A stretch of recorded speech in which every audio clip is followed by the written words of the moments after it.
నా పేరు ఎం ఫజుల్ రెహమాన్. ఈ మైదుకూరు మండలానికి మండల పరిషత్ డెవలప్మెంట్ ఆఫీసర్ని. మీరు ఒక మంచి మెసేజ్ ఇచ్చారు, చదువుకోమని చెప్పేసి.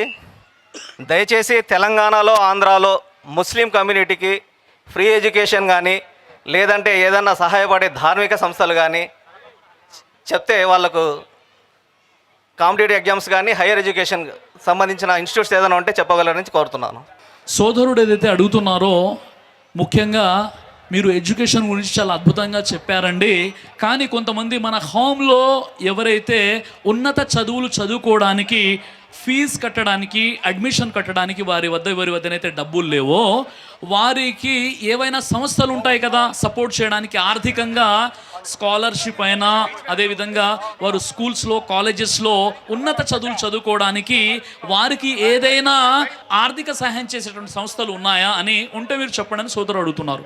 నిజంగా చెప్పాలి అంటే దీనికి సొల్యూషన్ ఏంటి అంటే, నిజంగా మన హోమ్లో కొంతమంది మంచి జీనియస్ పిల్లలు ఉంటారు, బాగా చదువుకునేవారు ఉంటారు. కానీ వారి యొక్క తల్లిదండ్రులు పేదవారు కాబట్టి వారు అలాంటి ఎడ్యుకేషన్ వారికి ఇప్పించలేరు.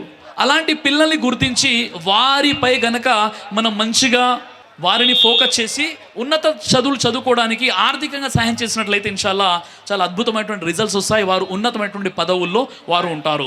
అయితే హైదరాబాద్లో జీబీకే అనే ఒక ట్రస్ట్ ఉందండి, గయాసుద్దీన్ బాబు ఖాన్ ట్రస్ట్.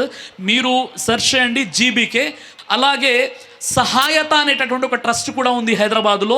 వారు కూడా స్కాలర్షిప్స్ ఇస్తున్నారు.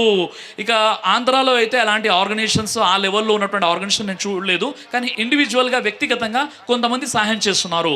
అయితే మనం ఏం చేయాలంటే, మన హోమ్లో ధనవంతులు ఎవరైతే ఉన్నారో, 2.5% జకాత్ తీస్తారు కదా, అందులో ఒక భాగాన్ని మనం ఎడ్యుకేషన్పై ఖర్చు పెట్టవచ్చు. పేద పిల్లలకు మన జకాత్ డబ్బులు కూడా ఇవ్వవచ్చు. కాబట్టి మనం ఎడ్యుకేషన్పై ఎవరైతే ధనవంతులు ఉంటారో, ప్రతి ఊరిలో కూడా, ప్రతి ప్రాంతంలో కూడా, ప్రతి పట్టణంలో కూడా ఎడ్యుకేషన్పై, ముస్లింల ఎడ్యుకేషన్ అప్లిఫ్ట్మెంట్ కోసం, స్కాలర్షిప్స్ కోసం, ఉన్నత చదువులు మా ముస్లిం మహిళలు, ముస్లిం పురుషులు చదువుకోవడానికి ముస్లిం ధనవంతులు ఎక్కడైతే ఉంటారో వారు ముందుకొచ్చి ఒక సంస్థను స్థాపించి ఆ సంస్థ ద్వారా స్కాలర్షిప్స్ ఇచ్చే ప్రయత్నం చేయాలి. మొదటి విషయం.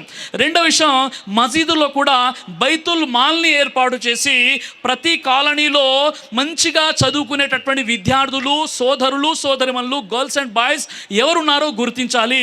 లిస్ట్ అవుట్ చేసి ఆ మసీద్ యొక్క బాధ్యత ఏంటి అంటే, అబ్బాయి అమ్మాయి యొక్క పేరెంట్స్ పూర్ కాబట్టి హయ్యర్ ఎడ్యుకేషన్ కోసం వారు ఇన్వెస్ట్ చేయలేరు, ఆ డబ్బులు ఖర్చు పెట్టలేరు. కాబట్టి ఆ బైతుల్ మాల్ నుండి కూడా వారికి సహాయం చేయాలి. అప్పుడు ఇన్షాల్లా మన పిల్లలు అద్భుతంగా ఉన్నతమైనటువంటి విద్యల్లో వారు ముందడుగులు వేస్తారు. కాబట్టి సోదరుడైనటువంటి ప్రశ్నకు సంక్షిప్తంగా జవాబు దొరికిందని ఆశిస్తున్నాను. దైవ ప్రవక్త ముహమ్మద్ సల్లల్లాహు అలైహి వసల్లం వారు తెలియజేశారు, కడుపుకు సంబంధించినటువంటి అన్ని రకాల వ్యాధులకు అద్భుతమైనటువంటి ఔషధం తల్బీనా. ఇది దైవ ప్రవక్త వారి సున్నత్.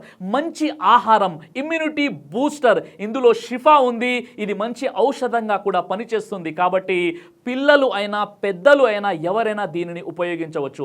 అలాగే ఖురాన్లో దైవం తెలియజేశాడు, తేనెలో మీకు స్వస్థత ఉంది అని. కాబట్టి స్వచ్ఛమైనటువంటి తేనె కోసం మీరు సంప్రదించండి. అలాగే షాహీ హల్వాను మీరు తప్పనిసరిగా ఉపయోగించి మీ దాంపత్య జీవితంలో మంచి అనుభూతిని పొందండి. ఇందులో ఎలాంటి సైడ్ ఎఫెక్ట్స్ లేవు. ఇది కంప్లీట్గా హెర్బల్ ప్రొడక్ట్స్తో తయారు చేయబడినటువంటిది. కాబట్టి ఇక్కడ కనిపిస్తున్నటువంటి ఈ నెంబర్స్కి కాల్ చేసి మీరు ఇప్పుడే ఈ ప్రోడక్ట్ని ఆర్డర్ చేసుకోవచ్చు. కొరియర్ ఫెసిలిటీ కూడా ఉంది.